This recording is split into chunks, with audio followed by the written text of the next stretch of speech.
So good morning students. आज हम metallurgy में अपने सेकंड लेक्चर की तरफ आए हैं, जिसमें हमने अपने फर्स्ट लेक्चर के अंदर ये पढ़ा कि कैसे ओर की क्रशिंग करनी है, ग्राइंडिंग करनी है। उसके बाद जो हमें ओर मिलती है उस ओर से हम कैसे इम्प्योरिटीज़ को, जो कि गैंग पार्टिकल होते हैं, उनको कैसे रिमूव करते हैं वो देखना था हमें। तो इसमें हम आए हैं एक टॉपिक पर जिसका नाम है froth flotation method. Exam point of view से बहुत इंपॉर्टेंट है बेटा।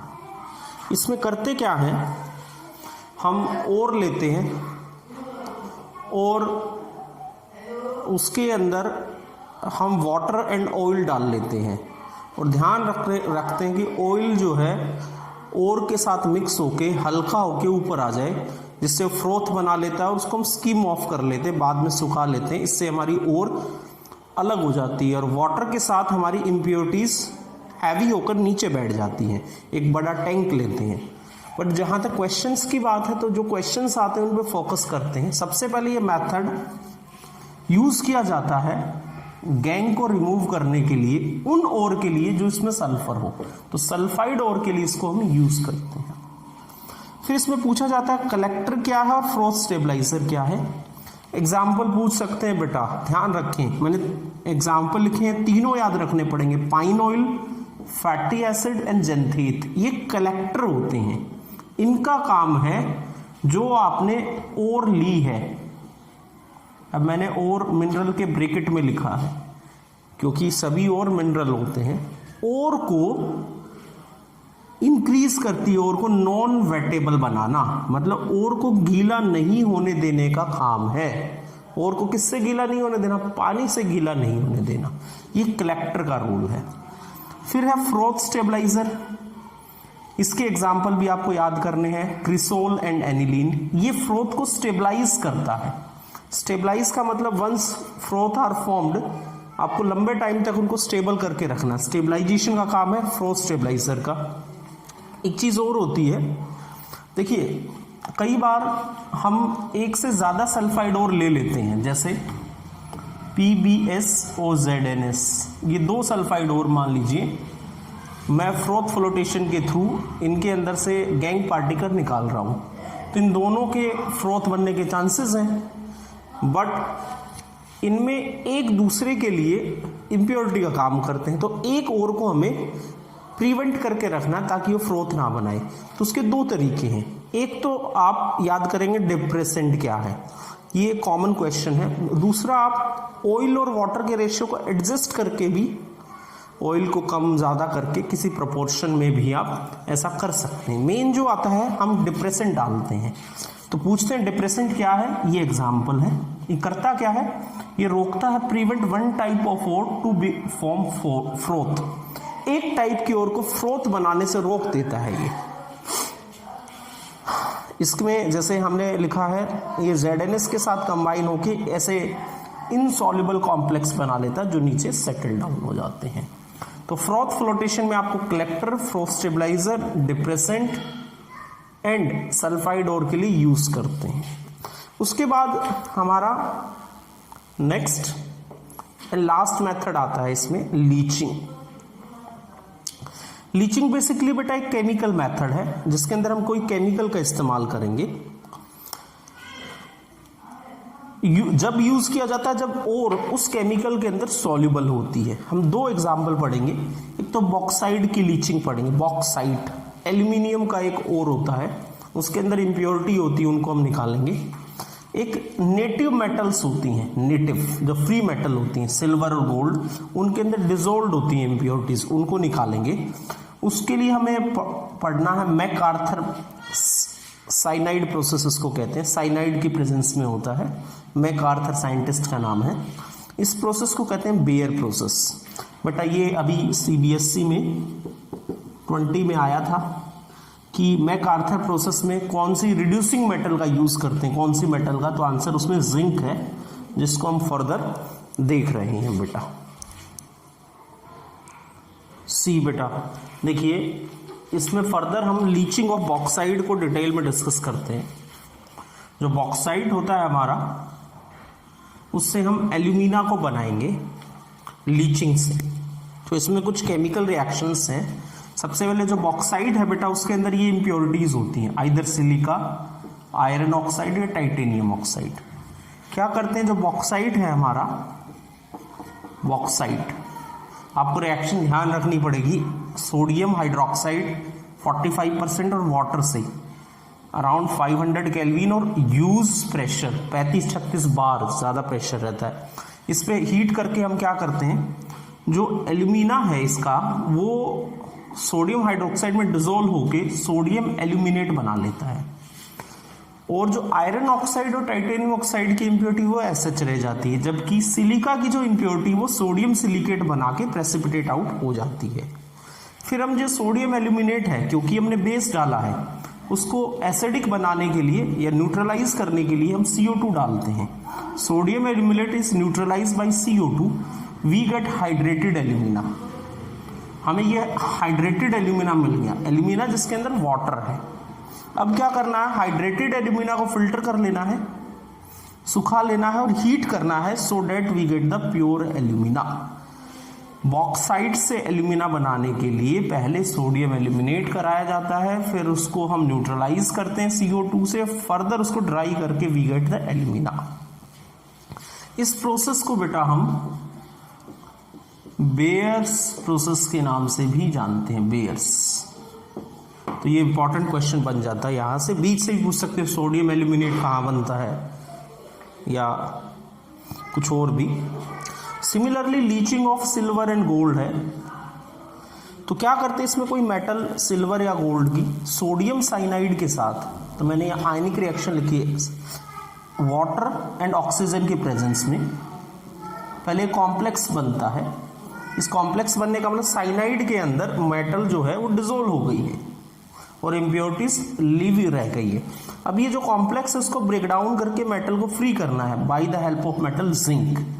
यही क्वेश्चन था CBSE का 20 का कि which metal is used in silver and gold process, I think.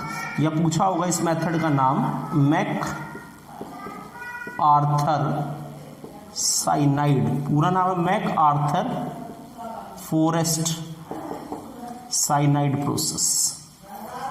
तो ये मेटल हमारी सिल्वर या गोल्ड होती है। तो बेटा this is about second method कि कैसे कैसे हम ओर के अंदर से इम्प्योरिटीज को, जो अर्थी या गैंग इम्प्योरिटीज होती है, उसको निकाल लेते हैं। बेटा आपके पास टाइम है, आप वीडियो को पॉज करेंगे और नोट कर लेंगे इसको। इसके बाद हम फर्दर तीसरे पार्ट पर चलते हैं इसके।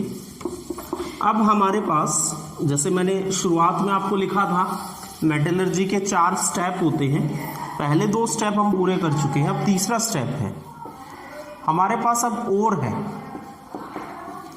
ओर है हमारे पास। This ore is free from gangue और अर्थी इंप्योरिटीज। इस ओर को हमने फ्री मेटल में कन्वर्ट करना है, ये टास्क है। ओर को फ्री मेटल में कन्वर्ट करते वक्त हम 2 स्टेप में जाते हैं इसके। पहला, ओर से बनाते हैं ऑक्साइड और ऑक्साइड से बनाते हैं फ्री मेटल। ओर से जब हम ऑक्साइड बनाते हैं तो बेटा उसके लिए हम 2 मेथड यूज करते हैं। एक करते हैं कैल्सीनेशन और दूसरा यूज करते हैं हम रोस्टिंग। ये 9th-10th में भी इंपॉर्टेंट थे, यहां भी इंपॉर्टेंट है। और ऑक्साइड से हम फ्री मेटल बनाने के लिए किसी सुटेबल रिड्यूसिंग एजेंट का इस्तेमाल करते हैं। जो सुटेबल रिड्यूसिंग एजेंट हमारा होता है वो कोई भी हो सकता है, कार्बन, कार्बन मोनोऑक्साइड या कोई मेटल। तो ऐसे प्रोसेस को हम पायरोमेटलर्जी का नाम देते हैं। तो आपसे पूछ सकते हैं what is pyrometallurgy? A process by which we convert oxide into free metal with the help of any suitable reducing agent. और यहीं पर एक वर्ड आता है smelting. If pyrometallurgy done specifically in the presence of carbon और carbon monoxide, अगर ये pyrometallurgy carbon या कार्बन मोनोऑक्साइड से की जाए तो ऐसे प्रोसेस को हम स्मेल्टिंग का नाम देंगे। अब रही बात कैल्सिनेशन एंड रोस्टिंग की, तो इनमें थोड़ा डिफरेंस है हल्का सा। देखिए रोस्टिंग जो नॉर्मली की जाती है वो सल्फाइड ओर्स के लिए की जाती है, और ये नॉर्मली ऑक्साइड्स और कार्बोनेट ओर्स के लिए की जाती है। अब ये क्या फर्क है सर? ऑक्साइड में ऑक्सीजन है, कार्बोनेट में भी ऑक्सीजन है, तो यहां हमें एक्स्ट्रा एयर की जरूरत नहीं होती। यहां क्या करते हैं, हम ओर को हीट करते हैं in absence of air. Absence of air, जो एयर के वेंट हैं, एयर जो खुला हुआ उसको बंद कर देते हैं, और अगर जरूरत है तो लिमिटेड सप्लाई, बहुत ही कम सप्लाई ऑफ एयर। ओर को हीट करना है सो डैट वो अपने ऑक्साइड में कन्वर्ट हो जाए। एक वर्ड और, below the melting point, melt होने से पहले, मेल्टिंग पॉइंट। यहां हम क्या करते हैं, यहां भी यही प्रोसेस करते हैं, इसमें in presence of air, in presence of air. जैसे ZNS को हम ZNO बनाते हैं एंड PBS को हम PBO बनाते हैं, लाइक दैट, क्योंकि यहां में ऑक्सीजन की ज़्यादा ज़रूरत होती है। और इन प्रोसेस में क्या होता है, हमारी जो वोलेटाइल इम्प्योरिटीज़ होती हैं, वोलेटाइल इम्प्योरिटीज़ वो एस्केप आउट हो जाती हैं। तो इसके अंदर ये आप नोट कर सकते हैं। एक चीज़ और मैं इसको बताता हूँ, पॉज करके वीडियो आप नोट कर लीजिएगा बेटा। इसके अंदर एक चीज़ और आती है, देखिए जब आप ओर को ऑक्साइड बना चुके हैं तो हमें ये लगता है कि हमारा काम पूरा हो गया है, बट फॉर सेक ऑफ हमारे फायदे के लिए हम क्या करते हैं, हमें ये कई बार ये लगता है जब ऑक्साइड बन चुका होता है, हो सकता है इसके अंदर कुछ गैंग पार्टिकल रह गए हों, तो उन गैंग को निकालने के लिए हम इसके अंदर एक सब्सटेंस डालते हैं जिसको हम कहते हैं फ्लक्स। पूछते हैं what is flux? Is a substance which are added, flux is a substance which are added in roasted और कैल्सनाइड ओर, ऐसी ओर जो रोस्टिंग हो चुकी है, कैल्सिनेशन हो चुकी है, सो डैट इनमें डालो, so that it combine with flux to form non fusible mass, जिसको हम स्लैग का नाम देते हैं। जैसे फ्लक्स आपने लिया, आपने डाला, जैसे हम क्या करते हैं किसी के एक्सट्रैक्शन के अंदर डालते हैं फ्लक्स, जैसे मैंने मान लीजिए डाला है SiO2 सिलिका, और कोई इम्प्योरिटी है आपकी, मान लीजिए आयरन ऑक्साइड FeO, तो ये इसके साथ कंबाइन होके स्लैग बना देगा बेटा, जिस स्लैग को हम रिमूव ऑफ भी कर सकते हैं। जैसा कि आपकी बुक भी यहाँ लिख रही है, अगर आप ध्यान से पढ़ें, जैसे इसमें हमारा बन गया FeSiO3, इसमें लिखा हुआ है कि आयरन का ऑक्साइड स्लैग ऑफ हो गया एज एन आयरन सिलिकेट्स। और सिमिलरली हमारा जब हीट करते हैं तो सल्फर जो है SO2 की फॉर्म में एस्केप आउट भी यहाँ हो जाता है, जिसको हम फर्दर यूज़ करते हैं सल्फ्यूरिक एसिड को बनाने के लिए। तो बेटा इन सब के बाद हम डिटेल में डिस्कस करते हैं हमारा पायरोमेटलर्जी क्या है, स्मेल्टिंग क्या है और कैसे कैसे वर्क करता है।